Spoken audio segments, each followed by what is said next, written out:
5절에서 8절까지 말씀입니다. 골로새서 3장 5절에서 8절까지 한 절씩 교독하고 마지막 절은 함께 읽도록 하겠습니다. 그러므로 땅에 있는 지체를 죽이라. 곧 음란과 부정과 사욕과 악한 정욕과 탐심이니 탐심은 우상 숭배니라. 이것들로 말미암아 하나님의 진노가 임하느니라. 너희도 전에 그 가운데 살 때에는 그 가운데서 행하였으나 함께요. 이제는 너희가 이 모든 것을 벗어버리라. 곧 분함과 노여움과 악의와 비방과 너희 입에 부끄러운 말이라. 아멘. 성경은 성도의 삶에 대해서 이야기할 때에 성도는 복 받을 사람이 아니라 이미 복 받은 사람답게 사는 것이 성도의 삶이다라고 성경은 말씀하고 있죠. 그런데 우리가 항상 잊고 살아가는 것이 바로 이 부분입니다. 우리가 주님의 마음에 들도록 무엇을 열심히 행해서 복을 타내는 것이 아니라 이미 예수를 믿고 구원받은 놀라운 축복을 받고 그 복받은 사람답게 사는 것이 성도의 삶입니다. 그러므로 여러분들이 신앙생활 하실 때에 하나님께서 복 달라고, 하나님께 복 달라고 기복을 하고 비는 그런 신앙이 아니라 이미 여러분들에게 주신 복, 그 복을 붙잡고 하나님의 자녀답게 명예를 지키며 살아가는 것이 지금 이 시대를 살아가는 우리 성도들의 삶입니다. 잘되게 해달라고, 복 달라고 기도할 것 없고 이미 잘되게 하시고 이미 복 주신 하나님께 감사하면서 그 감사의 고백을 드리면서 살아가는 것이 우리의 삶인 거죠. 그런데 우리의 삶을 보면 어떻습니까? 항상 좋은 거, 항상 잘 복 그 말만 우리가 되풀이하고 그렇게 하나님께 빌며 살지만 하나님은요 이미 예수라는 그 축복을 우리에게 주셨습니다. 그래서 우리가 예수를 믿는 그 순간 예수와 함께 죽고 예수와 함께 살아나는 거예요. 이것이 성경에서 말하는 새 생명입니다. 그러므로 우리가 옛사람을 벗어버리고 새 사람으로 사는 것이 성경이 우리에게 요구하는 삶의 방식이죠. 하지만 우리는 성경이 요구하는 삶의 방식보다 내가 원하는 삶의 방식대로 살 때가 너무나도 많습니다. 예수와 함께 죽는 사람은 많은데 예수와 함께 살아나는 사람은 없다라고 지난주에도 말씀을 드렸죠. 예수와 함께 죽는 사람은 많지만 세상과 함께 살아나는 사람이 훨씬 더 많은 것이 지금의 현실입니다. 왜 그럴까요? 그것은 마음을 지키지 못하기 때문입니다. 우리가 이 땅을 살아갈 때에 가장 중요한 게 뭘까요? 의식줄까요? 돈일까요? 건강일까요? 물론 이것들도 중요하죠. 이게 있어야 우리가 지금 이 자리에 앉아서 예배를 드릴 수 있으니까. 그런데요, 가장 중요한 것은 이거라고 성경은 말합니다. 뭐죠? 마음이에요. 왜요? 잠언 4장 23절을 보면 이렇게 있습니다. 모든 지킬 만한 것 중에 더욱 내 무엇을 지키라? 마음을 지키라. 생명의 근원이 마음에서 난답니다. 우리의 생명의 근원이 우리의 마음에서 나기 때문에 마음을 지키라 이렇게 성경은 명령합니다. 근데 이 말씀을요 메시지 성경으로 보면 이렇게 되어 있습니다. 두 눈 부릅뜨고 내 마음을 지키라 이렇게 번역합니다. 마음을 지킬 때에 눈 깜짝할 사이에 마음이 상할 수 있으니 두 눈 부릅뜨고 네 마음을 지키라 이렇게 말하는 거예요. 우리가 마음이 상할 때는 언제 상하죠? 뭐 기분 좋고 이럴 때는 마음 상할 일 없어요. 근데 내 삶에 문제가 있고 내가 지금 기분이 안 좋아. 근데요 사람이요 니 뭔데? 눈 깜짝할 때 니 뭔데? 하면 니 뭔데? 니 뭔데? 니는 뭔데? 그러면 뭐 이래 된다. 맞잖아요. 그전에 니 뭔데? 하면 나는 내다 하고 막 이랬는데 내 기분 나쁘지 않아. 니 뭔데? 하면 니는 뭔데? 하고 그 마음 지키기가 그렇게 어려운 거예요. 그 두 눈 부릅뜨고 마음을 지키지 않으면 온데 다 마음을 빼앗기고 상처받을 수밖에 없는 것이 우리의 마음입니다. 그래서 마음이 가장 중요하다. 성경은 그렇게 말해요. 심지어 생명의 근원이 마음에서 나온다라고 성경을 말씀합니다. 돈이 아무리 많으면 뭐예요? 마음 잘못 먹으면 잘못 쓰게 되고 망하는 겁니다. 공부만 잘하면 뭐예요? 마음 잘못 쓰면요 교도소 가는 거예요. 집이 아무리 좋은 마음입니까? 마음 잘못 먹으면 집은 행복한 곳이 아니라 불행의 원인이 되는 거예요. 건강? 아무리 뭐 좋으면 뭐합니까? 마음 잘못 먹으면 술, 담배에 쪄들어가지고 결국 인생이 망하는 거예요. 그래서 바울은 마음을요 위의 것에 두고 땅의 것에 두지 말라 이렇게 말씀하는 겁니다. 거듭난 성도로서 우리는 더 이상 옛사람처럼 살아서는 안 되는 거예요. 바울은 우리가 옛사람의 소욕을 벗어버리고 죽여야 한다 굉장히 강한 표현을 쓰고 있죠. 우리의 마음을 지키려면 옛사람의 소욕을 벗어버리고 그냥 벗기만 하면 되잖아요. 그런데 죽여버리라 이렇게 말해요. 죽이는 거야 뭐 자식들이나 남편이나 이렇게는 뭐 잘하지. 옛사람의 소욕을 어떻게 죽여요? 아니 벗어버리는 것까지는 할 수 있을 것 같아요. 어떻게든지 뭐 옷 벗듯이 벗으면 되니까. 근데 죽여버리는 걸 어떻게 합니까? 근데 성경은요, 옛사람의 소욕을 벗어버릴 뿐만이 아니라 죽여버리라 이렇게 이야기해요. 우리가 성도의 삶을 사는데 실패하는 이유가 무엇인지를 아니까 성경은 이렇게 강하게 이야기하는 겁니다. 뭘 어떻게 해요? 땅에 속한 옛사람을 벗어버리고 죽이지 않으면 우리 마음에 계속 그 여지를 가지고 있는 거예요.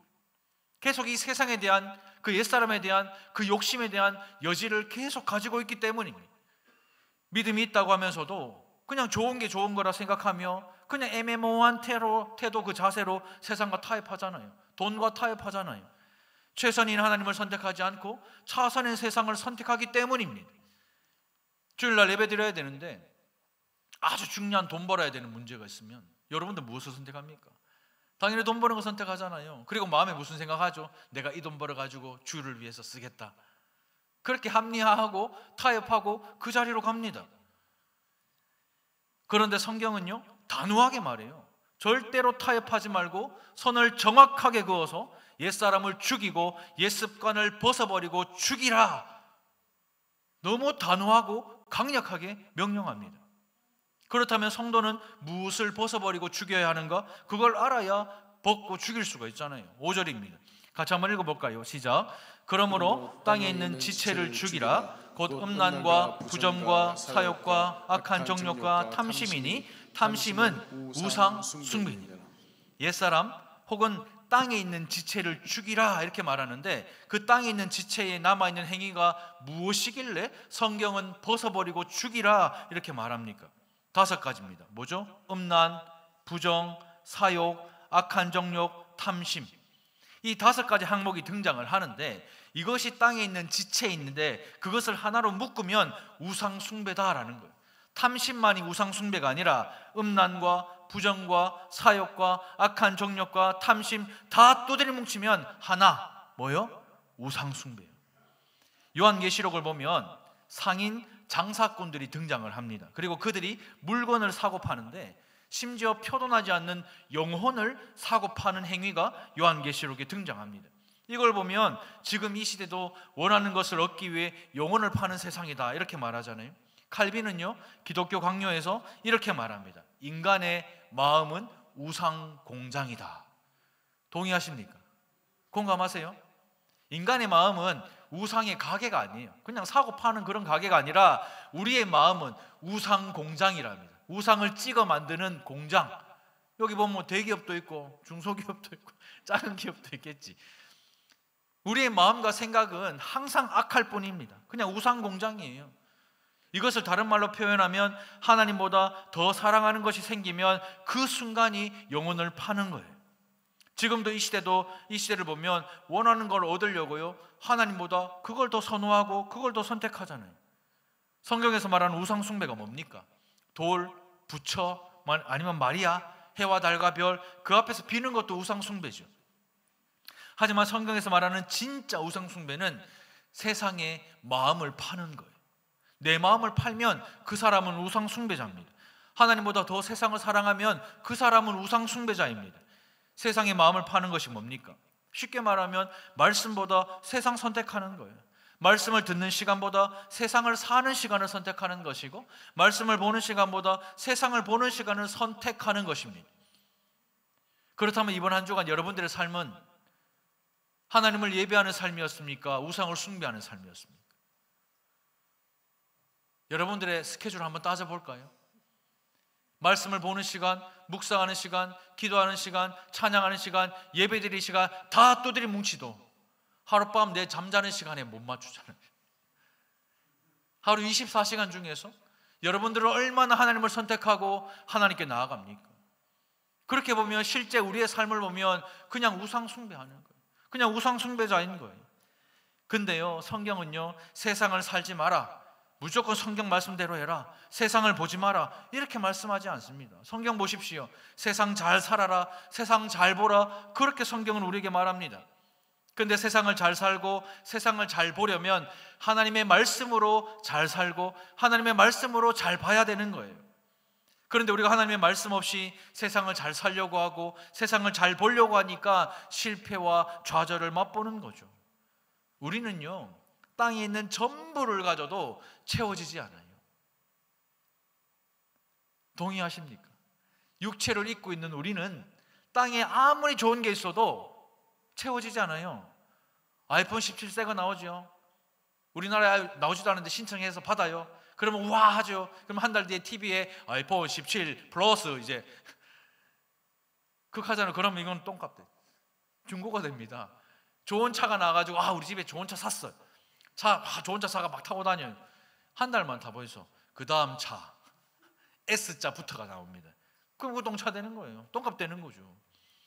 그러니까 이 세상을 우리가 살아가는 데 있어가지고 아무리 좋은 것이 있어도 우리는 채워지지 않는 공허함을 가지고 있어요.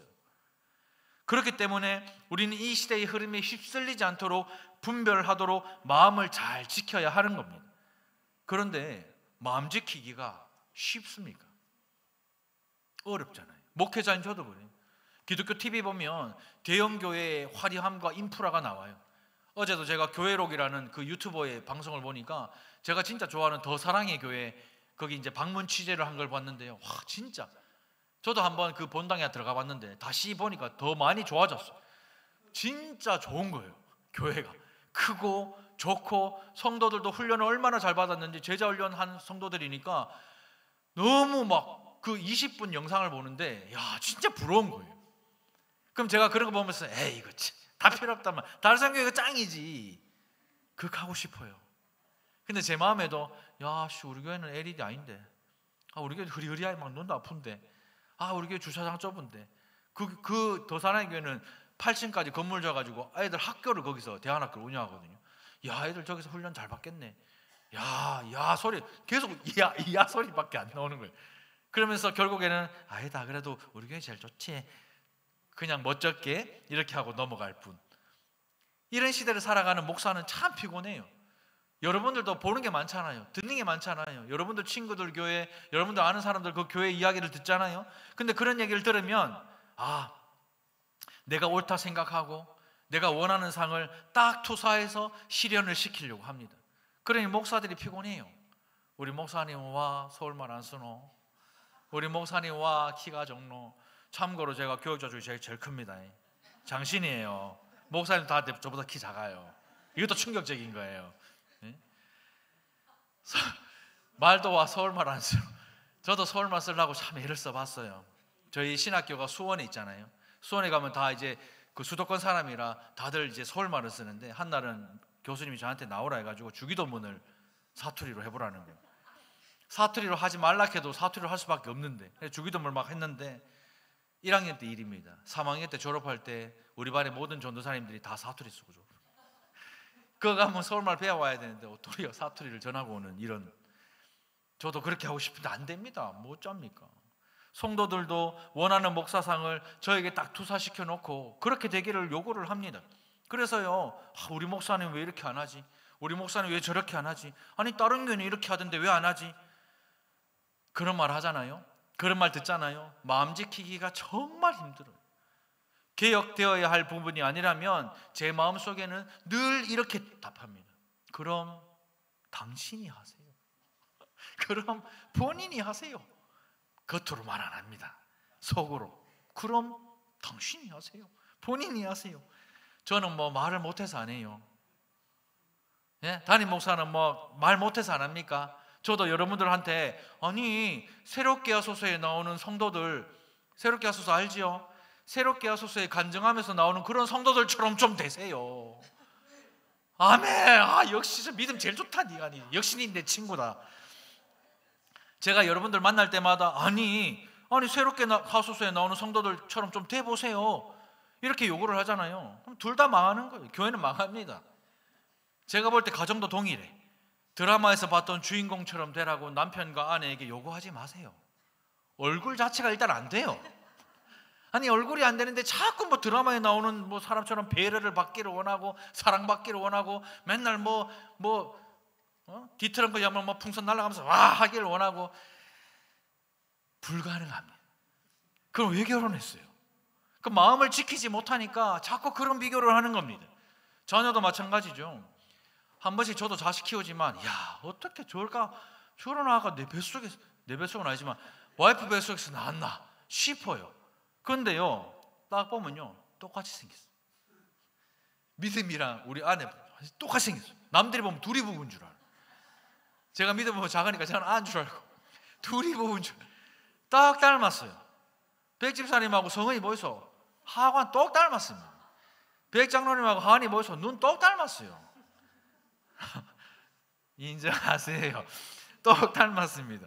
누구 다 닮았어요.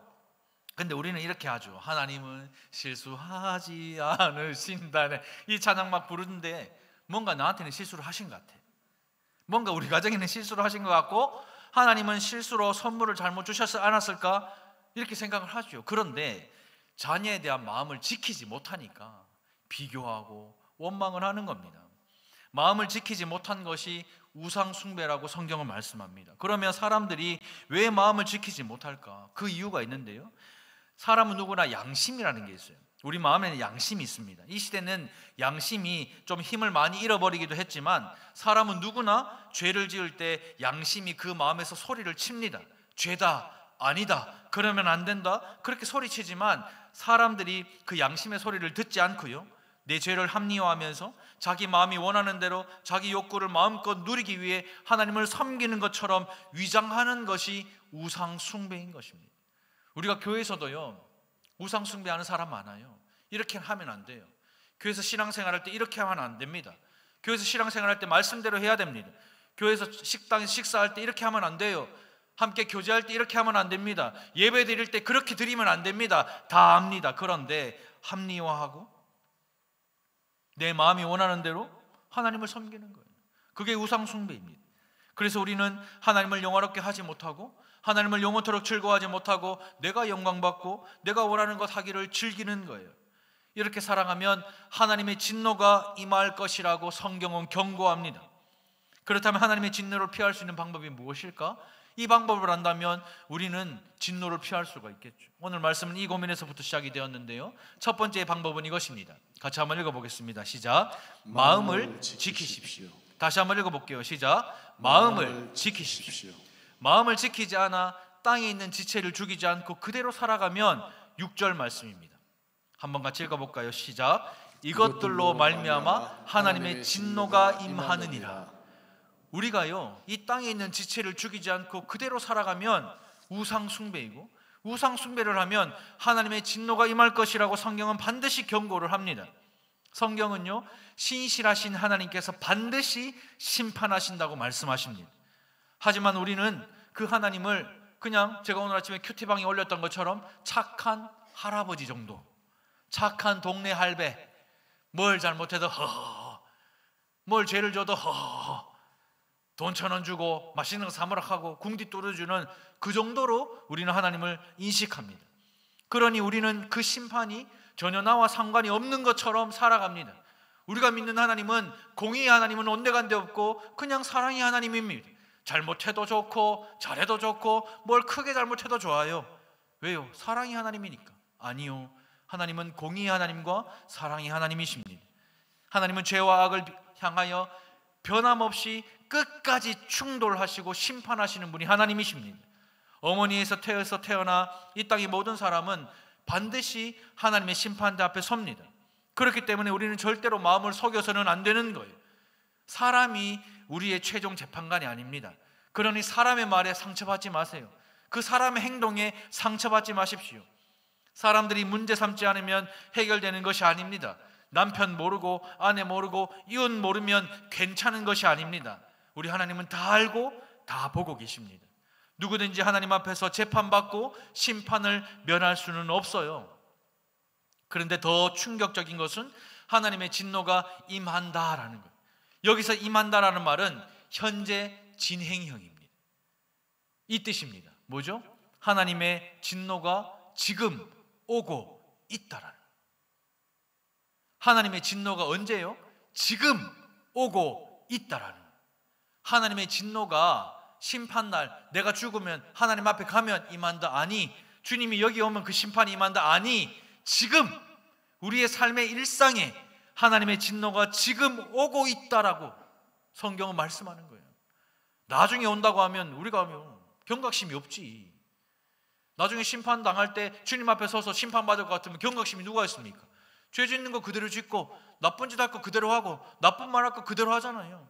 그런데 그 심판이 지금 여러분들의 삶에 오고 있고 여러분들의 가족에게 오고 있고 이 교회에 오고 있다고 생각한다면 누가 죄를 지을 수 있겠어요?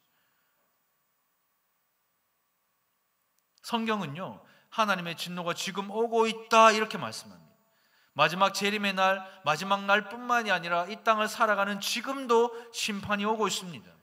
하나님은 마지막 날만을 기다리고 계신 것이 아니라 우리가 죄를 지을 때마다 바로 심판하지 않잖아요. 그러니까 우리는 그 죄에 대한 경각심이 없어요. 만약에 하나님이 우리가 죄를 지을 때 바로바로 심판하시잖아요. 그럼 지금 이 예배당은 뭐다? 공동묘지. 지금 이 예배 시간에 여러분들이 딴 생각하는 걸 하나님이 아시잖아요. 죽어나가는 사람 제가 볼 때 99.99999%. 안 그렇겠습니까? 오늘 뭐 하지? 오늘 저녁에 어디 가지? 오늘 점심에 약속인데 뭐 먹지? 내일 메뉴 뭐 먹지? 이번 한 주간 뭐 있지? 하나 둘씩 다 죽어나가는 거예요. 공동묘지가 되는 거예요. 이 세상에 정말 고통 없고 문제 없는 곳이 어딘 줄 알아요? 청도 풍광면에 가보이소. 교회 묘지 가면 문제 없고 고통 없어요. 살아있는 사람이 문제고 고통이야. 밑에 뭐 깔아야 돼, 풀 잘라야 돼. 근데 무덤에 있는 사람은 고통이 없어요. 근데 우리는 살아있으면서도 고통 없고 문제 없기를 바라잖아요. 근데 그렇게 되지 않아요. 왜요? 마음을 지키지 못하기 때문입니다. 그러나 주님께서 보시기에 더 이상 두어서는 안 되겠다 싶으시면 마지막 날이 아니더라도 심판하시는 겁니다. 죄가 관영하고 악이 반복되면 하나님은 당장 죄를 심판하십니다. 그러므로 하나님의 진노와 심판이 없다고 마음을 속여서는 안 되는 겁니다. 하나님은 반드시 마음을 지키지 못한 죄, 우상 숭배한 그 죄를 반드시 심판하십니다. 성경을 읽어보면요, 우상 숭배를 범한 죄는 하나님이요 절대 결탄코 그냥 넘어가는 법이 없었습니다. 얼마나 하나님이 이 죄를 싫어하시는지 자녀의 자녀까지 벌을 주고 심판하겠다, 주님이 이렇게 말씀하세요. 우리 하나님은 우상 숭배죄를 이렇게 싫어하십니다. 내가 마음을 지키지 않고 양심을 합리화하거나 정당하는 것으로 용서받지 못합니다. 주님 안에서 회개하지 않는 모든 죄는 반드시 심판의 대상이 되는 거예요. 그래서 하나님께서 우리에게 회개라는 그 놀라운 은혜와 축복을 주신 겁니다. 우리는 하나님의 백성이 되기 전에는 하나님의 진노를 두려워하지 않았고 마음을 지키지 않아서 늘 우상 숭배를 했습니다. 7절 말씀 보십시오. 너희도 전에 그 가운데 살 때에는 그 가운데서 행하였다, 이렇게 말하잖아요.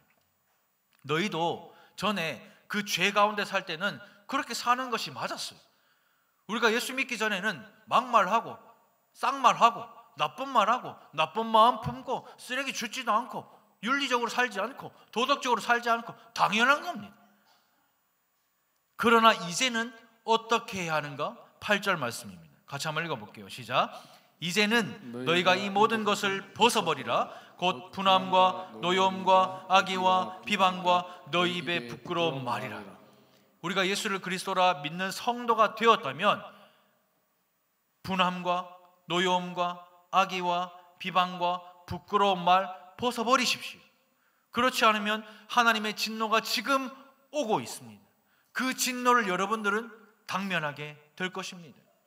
성경은요, 벗어버려야 할 5가지를 이야기합니다. 5가지 뭐죠? 분함과 노여움과 악의와 비방과 부끄러운 말입니다. 이 5가지를 종합하면 공통적인 게 하나가 있어요. 한 단어입니다. 뭐죠? 말이에요. 말. 우리가 죽이고 벗어야 하는 옛사람의 소욕은 마음을 지키는 것만 있는 것이 아니라 뭐 있다고요? 우리의 말로 저지르는 악도 있다라는 겁니다. 마태복음 15장 11절에 보면요, 이런 말씀 있죠.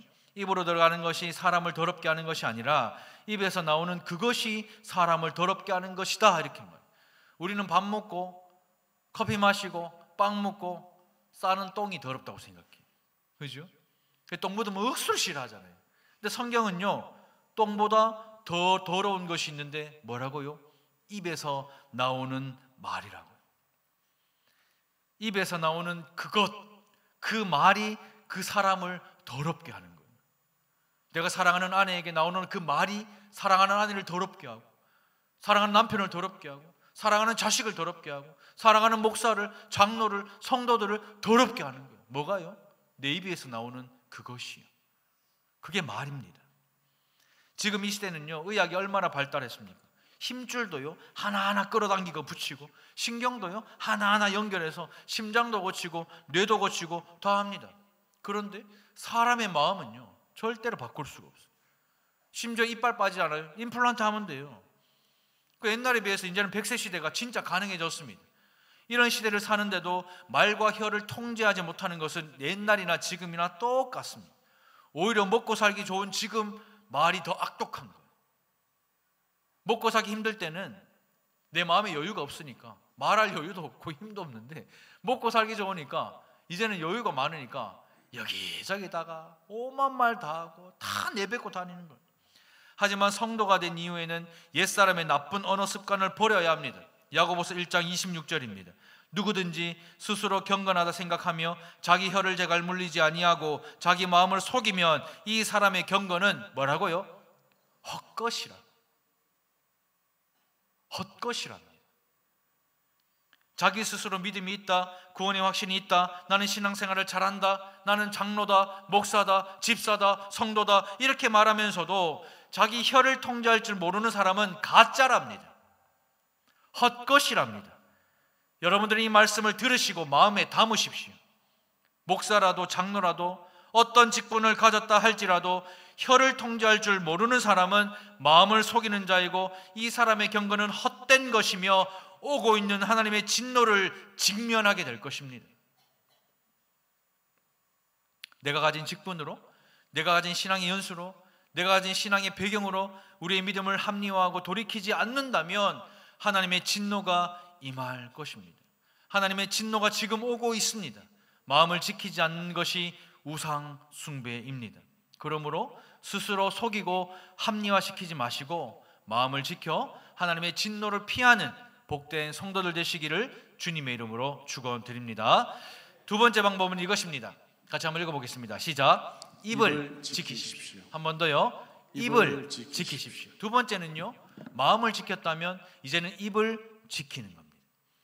입의 말에 대해서 5가지를 말씀하고 있는데, 분함, 노여움, 악의, 비방, 부끄러운 말, 이 5가지를 벗어버리라 이렇게 말하는데요. 먼저 분함입니다. 분함이라는 것은 분노가 내 입으로 나오기 전에 마음에 있는 상태를 말합니다.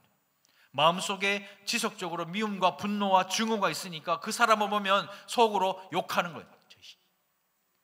입으로 떼지는 않아. 아직은 분하니까 그 사람에 대해서 욕을 하고 막 밉닥하고, 막 남편도 미워 죽겠고 아내도 미워 죽겠고 자식들도 미워 죽겠고, 볼 때마다 짜증나니까 막 속으로 막 하는 거예요. 그게 뭐예요? 분함이잖아요. 어떤 특정한 사람을 향해 계속되는 미움과 분노가 마음에 자리 잡고 있는 겁니다. 그런데 마음에 품고 있는 것은 언젠가는 드러나고 밖으로 나오잖아요. 그것이 뭐다? 노여움인 거예요. 분함은요, 노여움으로 드러납니다. 마음속에 있는 것이 분함이라면 바깥으로 표현되는 것이 노여움입니다. 마음에 분노가 있고 노여움이 밖으로 표현되면 사람은요, 자기의 노여움을 정당화하고 합리화합니다. 노여움이 우리 속에서 탁 분출되잖아요. 그러면요, 막말을 시전하게 돼요. 목사인 저도요, 집에서 아이 키워보니까요, 진짜 아이들이 극악한 잘못을 저지를 때는 제가 눈이 돌아가면서 막말을 시전합니다.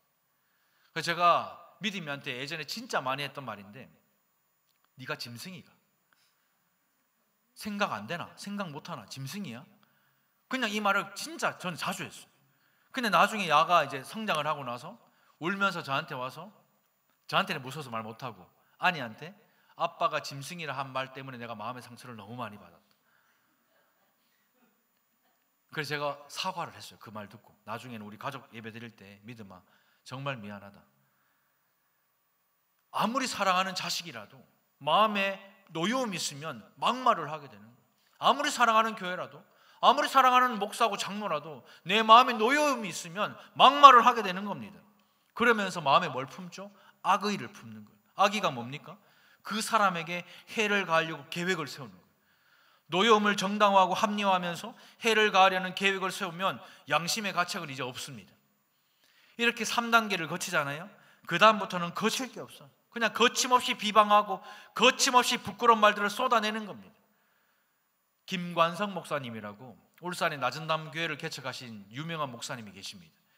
그분이 울산에서 교회를 개척하고 이제 개척교회에 사람들이 몰려오니까 이제 예배를 드려야 되는데 찬양팀이 없으니까 찬양팀 구성을 하려고 했는데 이제 뭐 전공자가 없으니까 자 손을 들고 찬양팀 하고 싶은 사람 손 들으라 해가지고 막 이렇게 손을 들었는데 어떤 중년의 어떤 아저씨가 나는 드럼을 치겠다고 손을 든 거예요. 너무 감사하지, 드러머가 없었는데. 그래서 이제 연습을 하는데 아저씨가 중년의 이제 아저씨니까 드럼을 칠 줄 아는지 잘 친다 소리는 안 했는데 드럼을 이렇게 박자가 하나도 안 맞는 거예요.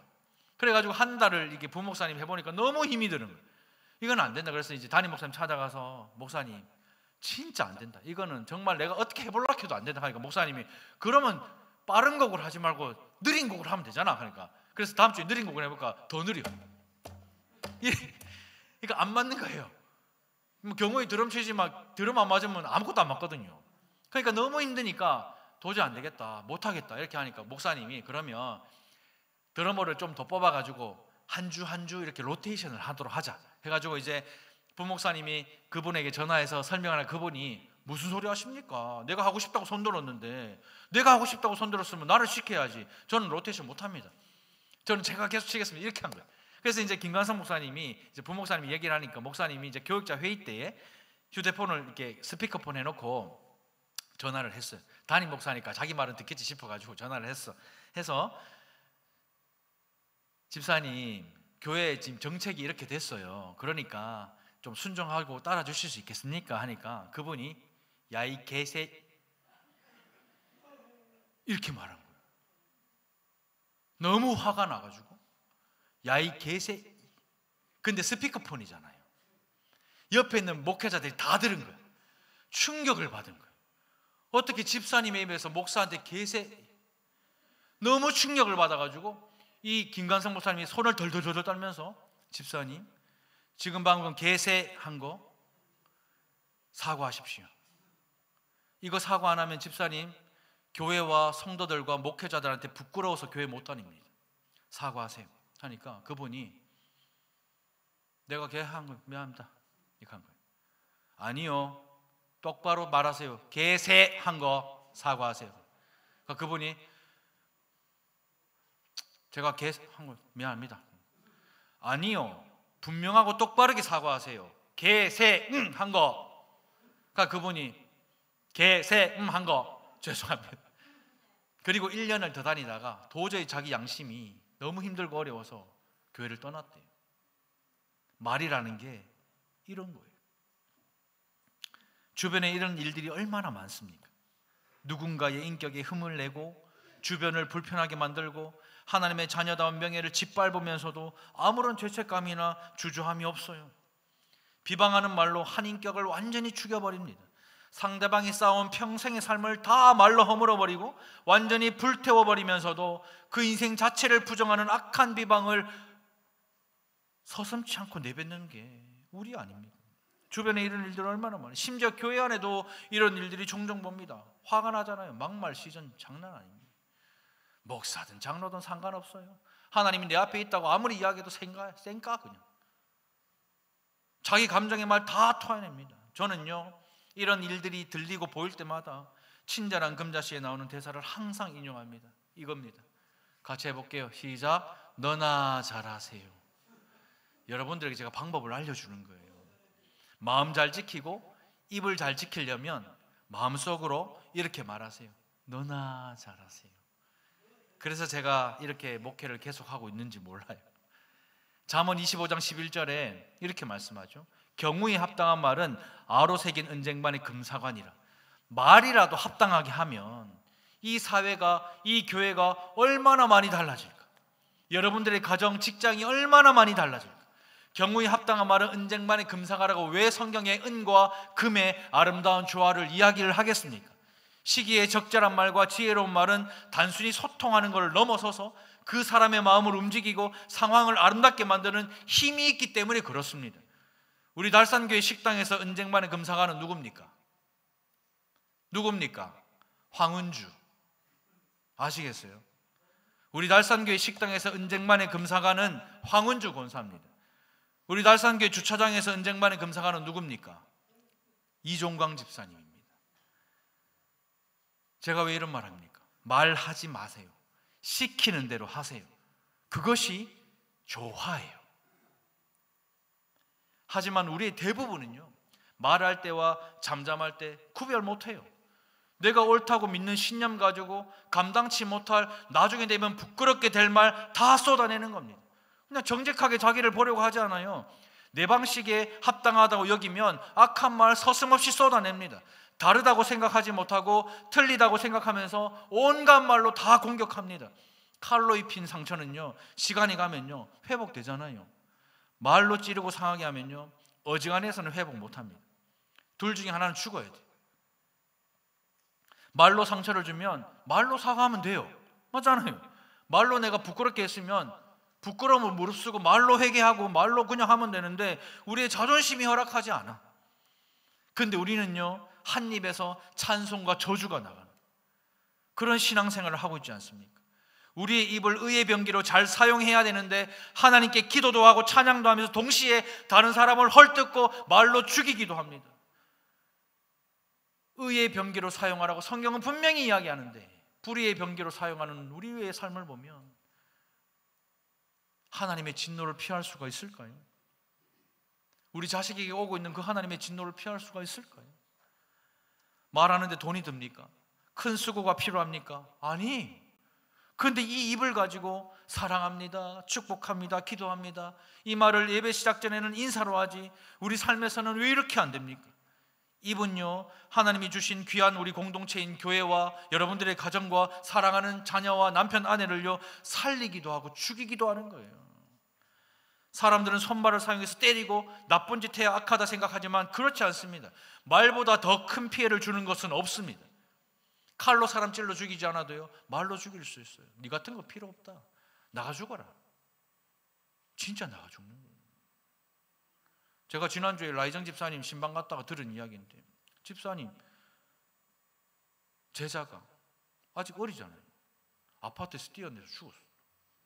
근데 TV 안 나와서 왜 안 나오냐 물어보니까 교육청에서 너무 많으니까 나 죽을 때마다 TV에 나오면 모방범죄 있다고 내지 말자 했다. 근데 진짜 많대요.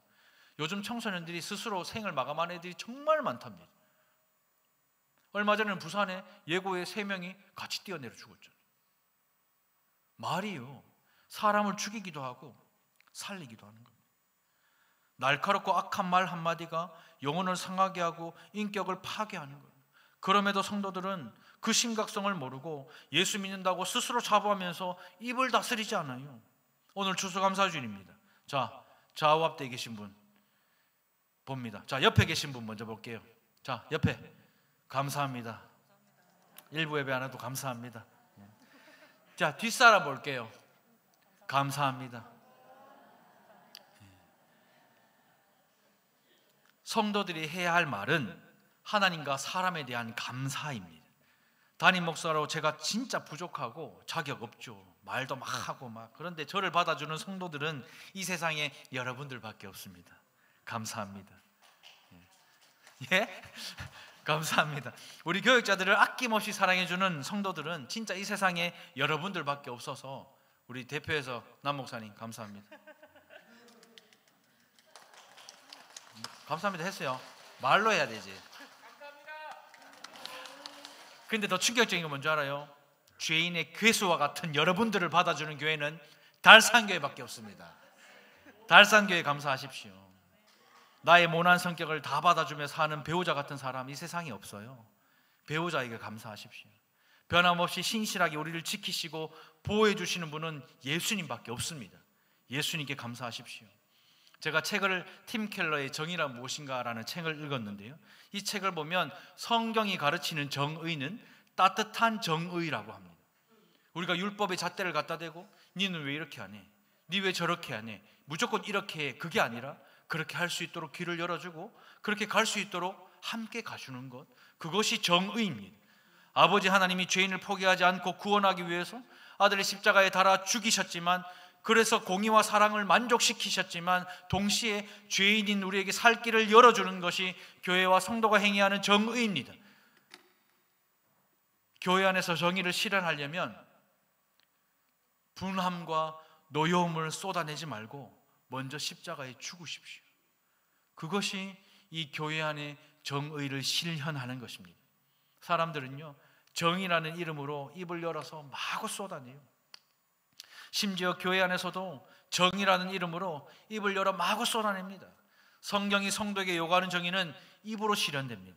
입을 지켜 분함과 노여움과 악의와 비방과 부끄러운 말을 멈추고 따뜻한 말, 감사의 언어, 복음의 언어로 살리고 세우는 달산교회와 성도들이 되시기를, 여러분들의 가정이 되시기를 주님의 이름으로 축원드립니다. 말씀을 맺겠습니다. 땅에 있는 지체를 죽이라. 곧 음란과 부정과 사욕과 악한 정욕과 탐심이니 이것들은 우상 숭배다 말씀하십니다. 옛사람을 벗어버리고 옛사람의 소욕을 죽이지 못하면 이 5가지 죄악으로 말미암아 하나님의 진노를 받게 될 것입니다. 하나님의 진노는 지금 오고 있습니다. 하나님의 진노는 지금 나의 삶을 향하여, 여러분들의 가정을 향하여, 이 교회와 나라와 민족을 향하여 오고 있습니다.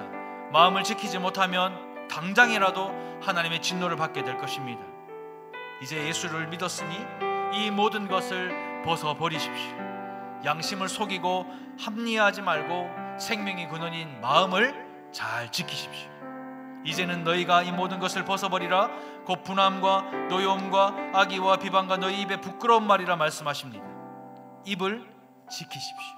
따뜻한 말, 감사의 언어, 복음의 언어로 살리고 세우는 교회와 성도들과 여러분들의 가족이 되시기를 축복합니다. 마음을 지키고 입을 지켜서 아름다운 달산교회 행복한 성도들이 되시기를 주님의 이름으로 축복합니다. 우리 시간 말씀을 생각하면서 같이 한번 기도할까요?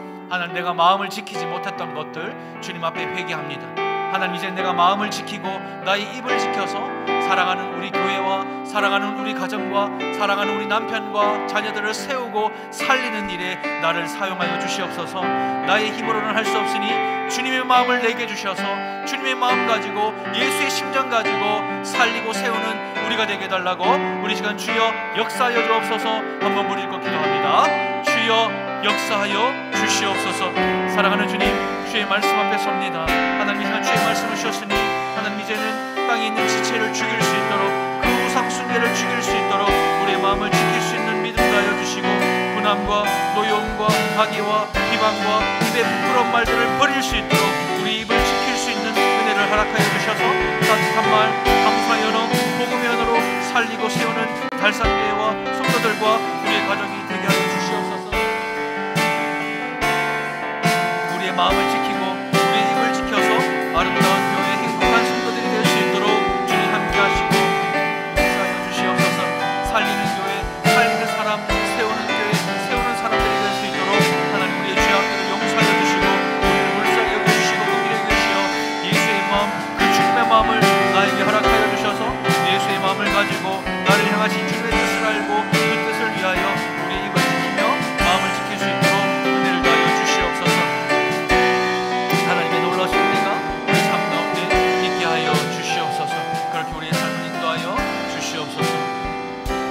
사랑하는 주님, 우리가 예수를 믿고 죄 사함 받아 구원을 받았지만 여전히 이 세상 가운데 마음을 지키지 못하고 입을 지키지 못하여 사랑하는 사람을 실족하게 하고 교회를 넘어지게 하고 하나님의 진노를 피할 수 없는 그 상황 속에 처해 있던 우리의 지난날의 과거들을 이 시간 회개하오니 용서하여 주시옵소서.